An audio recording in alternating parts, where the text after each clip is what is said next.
Hi. Before I start, please just let me know if you cannot hear me at any point. I am one of 5 siblings, so I am used to talking really loud, but I know there's a lot of noise around us. So if you cannot hear me, just raise your hands and I'll up a notch, because I'm really used to doing that. Thank you so much for being here. It's an incredible turnout for a topic that I'm extremely passionate about. The importance and the power of focusing on your community, not only on the content that goes out, but on the engagement that works around it. So,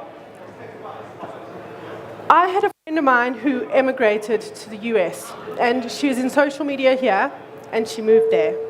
And my question to her was, what is the biggest difference between the social media in South Africa and the social media overseas? What did you find? And her response was, over here in the US, you can see brands truly care for their online community. They follow, they engage, they tell stories. They are their community. Kerry. My name is Jodene Shaer. I am a content and community specialist and strategist. My company is Chat Factory, and we focus on the social of media. By trade and by skill, I am a typist and a massage therapist. My story revolves around the power of community, building and growing an online community. In 2009, when MySpace was just slowly starting to die down, Facebook was starting to grow, I was putting out my stories from my company, Lifeology. We do people development and change management. And I was trying to share that information on Facebook, and a friend of mine got hold of me, and he said to me, please stop posting these messages on Facebook. We know what you do. Go to Twitter. February 2009. I had never heard of Twitter before. There were not a lot of South Africans on. I created an account. Didn't know what I was doing. And I met with 2 really young, dynamic people. One from India and one from the UK. And what they taught me is what I still use today and what I use to manage every single client that we have. The first thing that they taught me was grow your community and focus on conversation. From that day, every person who engaged with me on Twitter, I followed immediately. And the key to that is when you go to a cocktail party or a networking event, you're holding a business card and somebody else on the other side of the room is holding a business card. If neither of you make a move, what's the point of being there, right? But that's what's happening a lot on social media, especially within the brand space. Brands are not following back, and because you're not following back, you're not able to grow your community. If you want people to truly understand you, connect with you, and network with you, someone has to be that person with that business card who walks up and hands it to the other person, who opens that connection. And opening that connection is the person who follows first, or who engages first, or who responds first. So I used that process in my own journey, in my own story. And on the 1st of January 2010, I launched a blog called Project Me. And that was linked to my original business, Lifeology. And I was telling the story of what it meant to live with courage, consciousness, and a sense of humor. Every single person who communicated with me, I followed, and I engaged back. In those days, if you were a brand online, you had a profile like everybody else. Do you remember that? There was no digital buying. There was nothing. And through that, I was approached by my first, who then became my client. They approached me and they said to me, all we want you to do is take what you've done for yourself and do it for us. And you know that business rule, just say yes? You just say yes. So I did. And that was how Chat Factory started. We started in 2011. It is 2017. And we have not changed the strategy for the business at all. We are focused on 2 things, and we pride ourselves from the very beginning we have never crossed the line between content management and community management. So within the business, there is a social media content manager and a social media community manager. There is a very big difference between those two people. I know when you are in a small business, you are the same. And a lot of times when you are in a big business, you are the same. And a lot of times when you are running an entire campaign, you are campaign manager, content manager, and community manager. It's not always easy to split the person, but it is essential to split the personality. And that is the essence of what I'm hoping to share with you today. So the content manager is someone who is really focused on the message that needs to go out to the community about the brand. And what happens is that content manager usually has the responsibility of strategy. The strategy is, what is the strategy? How do we get the attention of potential clients or current clients? But as soon as that content is created, there is a space where that community around you now wants to engage with you. And that is where the community manager comes in. The content manager, if you truly want the essence of a content manager, they should be setting up the next step in relationship between the online community and the brand. So they are the gateway, because the community manager is going to step in, and that community manager is going to be that communicator between the two. So, because content is king for the community manager, for the content manager, the community manager truly worries about the people. One of the services that we offer is we assess online social media presence for different brands, from small online companies to really, really big companies. We go in and we have a look at the social media across the board.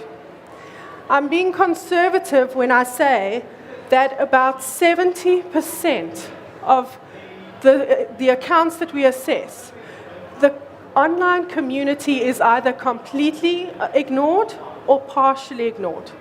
Sometimes we go in and a huge big digital campaign has been done. So there's been a massive boost. And it's incredible because the client is happy, the brand is happy.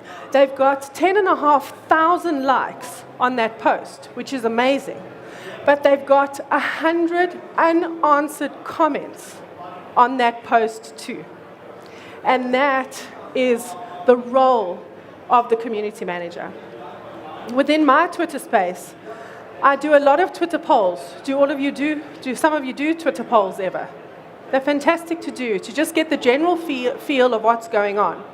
And when I was prepping for this talk, which I've been waiting to do for a really long time, I asked the question, what is it that you truly want from a brand online with the different options?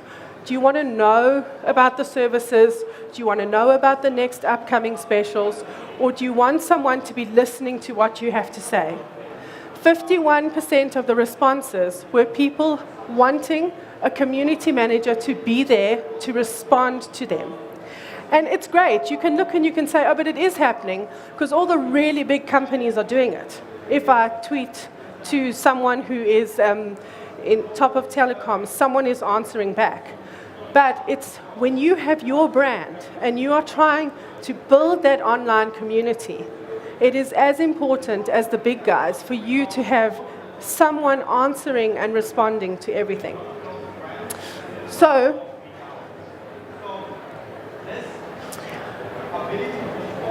the community manager has a really special role.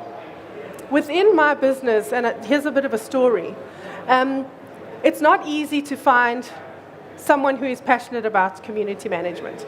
Can I just see, by a show of hands, anyone who does social media content? And who's also doing the community management in that content? And who absolutely loves it passionately, joyously? So that is the real, that's the true passion and essence of Chat Factory. For whatever reason it is, what I love most about the online space is the community management space. And we love it to such a degree that the story of my community manager is I was doing an event for the company that she worked for. And when I got there, she had a whole lot of different roles. And her role was not social media. But they said, here she is, and it happens a lot of the time. Here she is, she's got time, let her do it. And I had 1 month to train someone who knew nothing about social media into the role of content and community manager. Sorry, just community manager for a massive event that was coming up. We did amazingly well. She grew beautifully into the space. And then I had to leave her in the company to continue with what her daily work was. A couple of months later, I needed a community manager. And her boss, who she worked for, saw my post online and got hold of me and said to me, you groomed her so well, and she's so passionate about it. You can have her. So that is the beautiful story of my community manager. And what is so incredible is that there is a genuine passion, and I know that a lot of people don't have it. But if you do have it, it is such a vital role. Because the community manager is the true messenger between the brand and the community. The community manager is the one who says, this is who we are, this is what we're trying to get across, this is the story that we have to tell. Content does so much. Content does so much. But as soon as that content is out, that content manager, that digital content, whatever it is, that brand, has opened up a space for the make or break of your online reputation. And it lies in the hands of the community manager. So being that messenger is such a strong, important, essential role in that space. The other one is the listener. The content manager, our content manager, I know it might work differently for a lot of people, but our content manager also has to do the reports. It's important because the feedback that we get from the content manager lets us know whether our strategy is working, lets us know whether the community is listening, whether the community is getting the content that they really want to hear. I just had someone on my stand, and he said to me, I'm not sure what's happening, but no one is liking my posts on Facebook. And I said to him, how many posts are you currently putting out? And he said to me, 12 a day. How many comments, who's monitoring that? Who's having a look at that? No one. No one's having a look at the comments. What is so important to understand is that if you think that Big Brother was watching, it is nothing on how the social networks are watching. Someone else came to our stand and said their page had been blocked by Facebook. The reason was because they were finding sneaky ways to try and engage with everyone else. Facebook is bigger than Big Brother. They really and truly are watching. So it is so important. One of the things that they do, you've got pages, right? So any of you small companies and you have your Facebook page and you've seen where it says 100% and 52 minutes engagement time, all of that. So we have a challenge within the business that we stay within 100% and try and keep to 15 minutes response time. So when yours drops, it's really important to know that at some point you were not engaged enough with your community in order to be that true listener. And that's what the community wants. What we're finding is there are so many brands. It is really difficult to stand out amongst all the noise of everything that is put out there. And what's coming to the surface is the responses of, thank you so much for responding. Thank you for responding on a weekend. How many people do the community management and keep their eye on it on a weekend? Okay. All those different things, the listening is so important. It is vital for that community manager's role. They also have to be a friend. We deal with some brands where it is complaint-based. Anyone got a complaint-based brand? It's fascinating to have. Where every single person who is talking to you, the first thing that they're saying is that we are angry. We don't like you. We really don't like you. So for that community manager to take the role of friend and say, you know what? I'm really sorry to hear that, but I'm going to be your friend until you have something sorted out on the other side is really important. So within our system, no matter what client we deal with, we set up a WhatsApp group straight away. It's our entire team, and it is all the key people within the social team and within any management team that we need. And if it is customer services based, there is someone from customer services there. So as soon as something happens, we can say, we are your friend. What is the key to friendship? The real key to friendship is loyalty, right? You really want loyalty. So if you can say, I'm going to be loyal and I'm going to stick by you until it is sorted out, it builds such a bond between you and the community that you're trying to build. We never try and lower the amount of complaints because that's really a difficult thing to do. But we try and diffuse them as quickly as possible and say that we manage to handle every single one of the complaints as quickly as possible and as perfectly as possible. So the first client that we had, from doing a lot of research internationally, in 2011, I said to the client, we have to create a persona. The community can't feel like they're talking to nobody. The community really and truly needs to feel like they're talking to one specific person. So we created a strategy where we built a persona around an entire brand. Someone who was extremely enthusiastic, who was extremely passionate. It was in the car industry. So we chose a female because it was the opportunity for her to figure out all the things that she wouldn't necessarily know in the motoring space, and it helped create such amazing, engaging content because we could put out things like, do you know what the chassis is because I'm only figuring it out? And we got to do that and then leverage what we were the dynamic of what we were trying to talk about within the brand. So we created a persona. But more importantly than that, because it was complaint-based, to have a female voice at a specific moment, jumping in when you are really and truly furious. And what we learned is when the wife's car breaks down, the wife doesn't complain. The husband complains. The guy complains because he's like, this is a car, I will deal with it. And when this really empathetic, genuine person came online and responded, we managed to defuse things so quickly. So it was an incredible tactic and it really worked. So with my next client, who is in the entertainment industry, we did the same thing.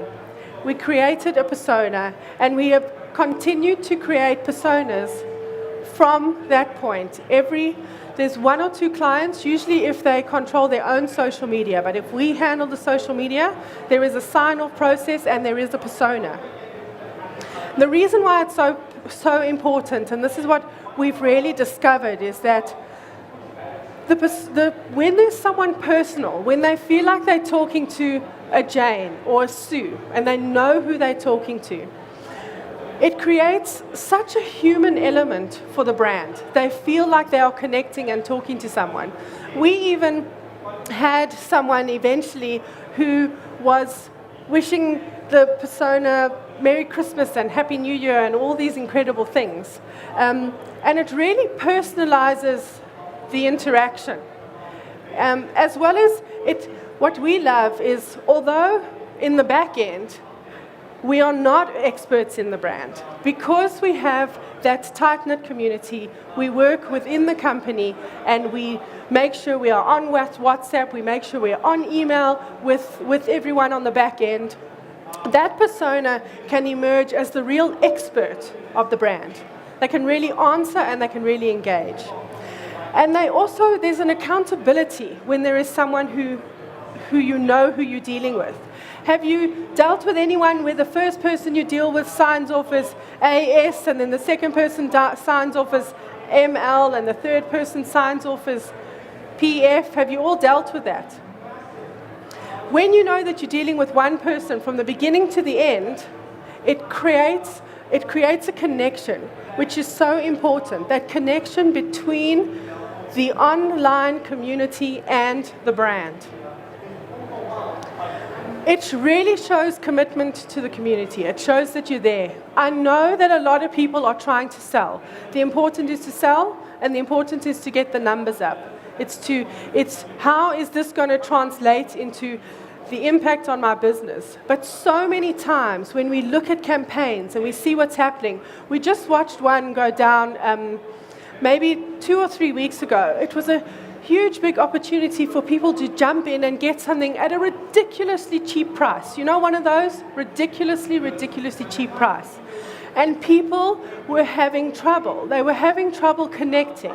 They were having trouble understanding. They were having trouble with the service. They were having trouble with the website. And there was no one on the other side making sure that the brand loyalty remains. And a lot of times, what happens is the brand puts something out because they want the exposure and they want the engagement, and they come up with an incredible strategy for that process to happen. But because everyone is so busy focusing on that, a lot of times that community is not taken care of. I have a special client in the room, and all that we do with this client, we externally manage their internal social media team. And we have a WhatsApp group, and very gently, every single day, we go in and we remind them, don't forget to follow those clients back. There's a message that's been sitting in that outbox for a little bit too long.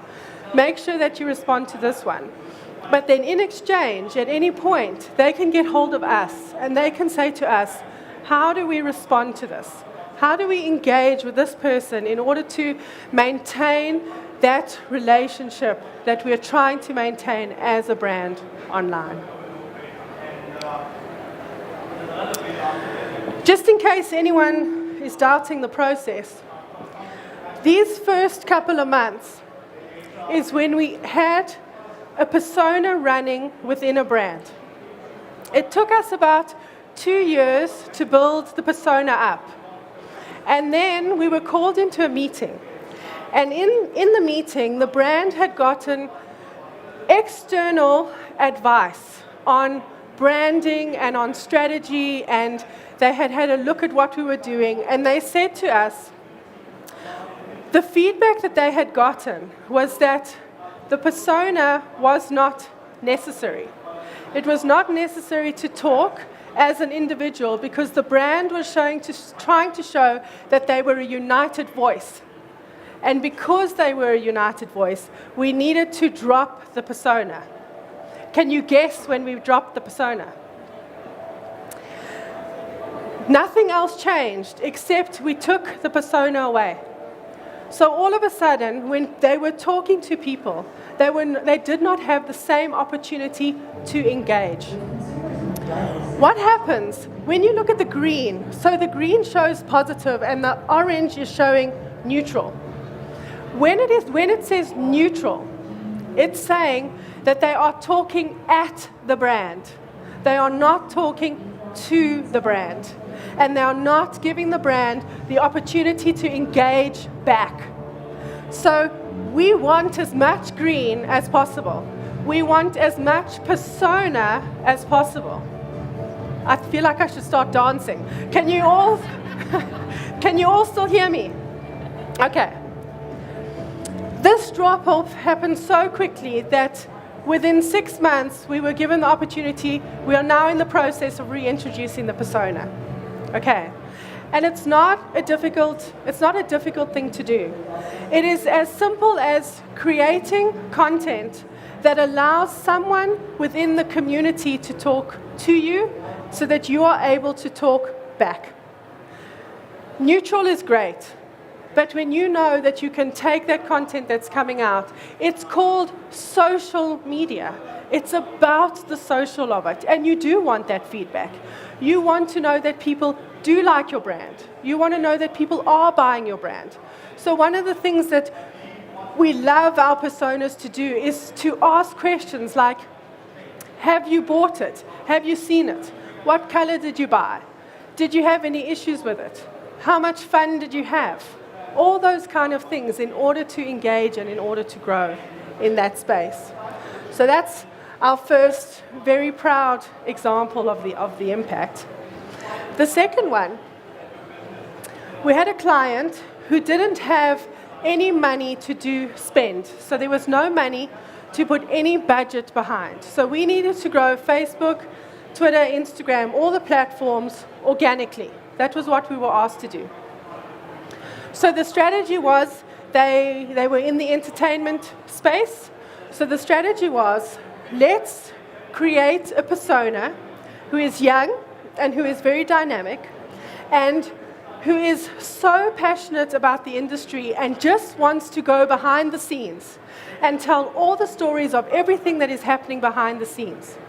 And we created this persona that managed to tell stories of things that happen in the entertainment industry that nobody else could get to.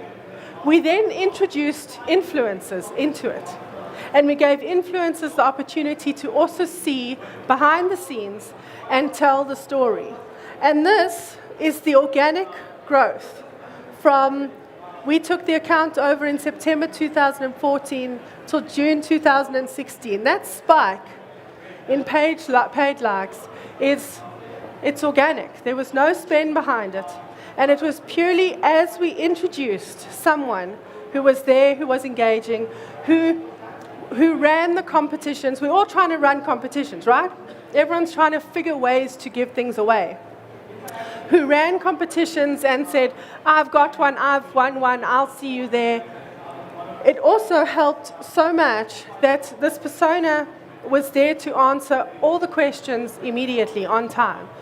So my team is 100% mobile, and we have notifications on all the time. I understand that it's annoying, but that's why it's really a big consideration to either find someone who is potentially passionate about it, or to find out why it is so important for you to develop passion about it. And then to make time to respond as quickly as possibly and as effectively as possible in order to see impact like this.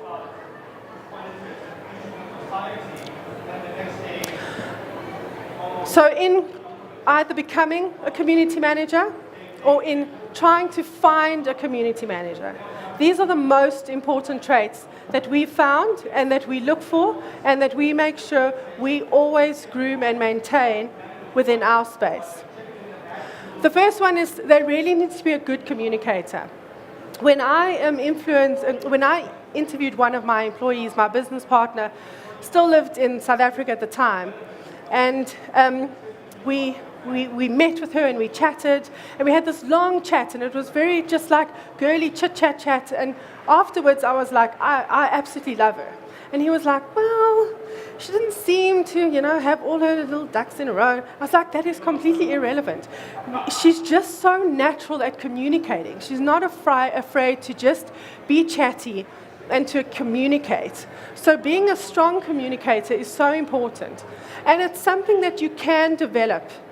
A lot of times when we externally manage the internal social media teams for clients, when we initially start, people are really nervous to just put themselves out there and to respond and to engage. And it's something that you can learn to do, is to relax and to learn how to be that good communicator online. The other one is to have empathy. We worked with such a beautiful account not so long ago, and there were competitions that people were giving away. And in those competitions, people really wanted to win. So they were telling their real life story. And a lot of those stories were heartfelt. Unfortunately, you can't win off a heartfelt story when you have to share something or when there's something else to do. But you need such a large amount of empathy, especially if you are working in that complaints section, especially if there's people who are trying to engage with you because they're frustrated or because they really have something that they want to get across. This empathetic energy, and you can feel it online. You can really feel it online. So that is so key. This should have been at the top for me. You have to be passionate. You don't have to be passionate about community management. You can understand the importance of community management, but you have to be passionate about what you're talking about. You have to be passionate about the brand. You have to be passionate about what you're selling.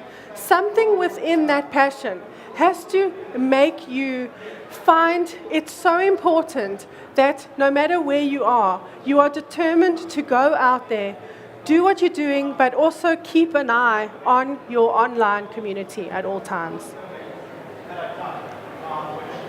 Thick skin. Who does community management and knows what it means to really have to have a thick skin? People are ruthless. One of the main reasons why they're ruthless is because they're not face to face. So they get to say what they want to say, they get to do what they want to do.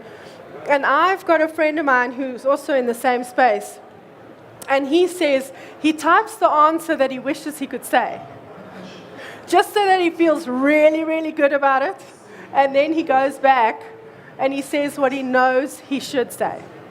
We all have things that we really, really, really want to say, and you do have to have a thick skin, because at the end of the day, you're on the other side, and they are aiming for you. That's perfect. They're aiming at you until you get it sorted out.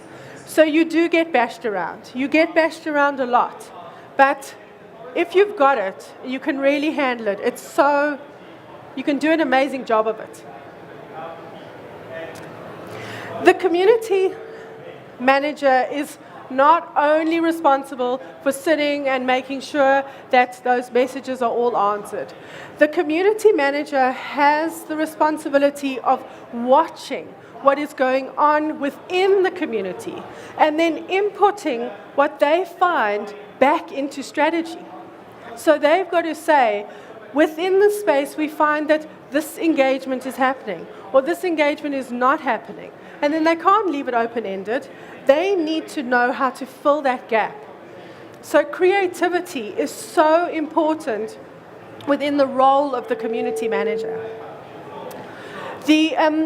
So for example, when we do strategy, although there's head strategist and there's content manager, a lot of times we rely mainly on the community manager because she's the one who's feeding back to us and she's saying, that didn't work last time. That wasn't great last time. Sometimes we have to go back to the client. A lot of times we work alongside agencies, we work alongside marketing and PR teams, and the plan initially comes out. And the community manager says, but guys, remember last time we put that out and it spiked negativity, or there was no response. But we know that that works. And if you give that community manager, or if you within your own space tracks what you're doing within the social media, so much creativity, we rely on the creativity of the content through the community manager. Quick thinker. Because things happen so fast, you have to respond immediately. You have to engage immediately. There are times when we have had to get content up in a minute, get content down in a minute, realize that that content is about to cause absolute havoc, save a situation online. So they really have to have their finger on the pulse. They have to know what they're doing, and they can't be afraid to jump in and do what needs to be done online as quickly as possible. That's why I love having the WhatsApp group between my clients and myself. My phone goes all day. With every client, there is a WhatsApp group. And that community manager doesn't have time to ask me, because if she's asking me before she asks the client, she's not a quick enough thinker. She's got to go directly to that client straight away in that WhatsApp group. And she can't not be a problem solver. So she can't have her hands thrown up in the air and go, we've just had a situation online, what shall we do? That's not good enough. She's got to go, we've just had a situation online. This is our suggestion. Can we run with it? Or would you like a different response? Most of the time, clients are happy that we run with what we've done. But it's been a trial and error learning process to figure that out. And the quick thinker is so important about it. But there's this one trait that a community manager really has to have. And everything weighs on this. The community manager has to be like Dory. He or she have got to remain really sweet the whole time. And most importantly, because this is why everyone wants to give up community management, they have to be really forgetful, because you repeat yourself over and over and over again. And the reason why I stress this so much is we were asked to run a community for 6 months where it was service and medical based. Service and medical based. So we took over the community when there was a gap in between. And when we took it over, this is what we were told. People ask stupid questions. Don't answer them. You will spend every single day of your life answering the same question over and over and over again. So our response was, but this person has asked the question. And if they've asked that question, they need that answer, surely. And they were going, but it will drive you mad. If this is the role that you want, if you want your brand to stand out, if you want to have the connection between the community, if you want to have a good online reputation, you answer the same question all day, every day, in order to really build it. And I'm ending off by saying, during your strategy sessions, your sales and your marketing meetings, ask yourself, who has an eye on our online community? Thank you.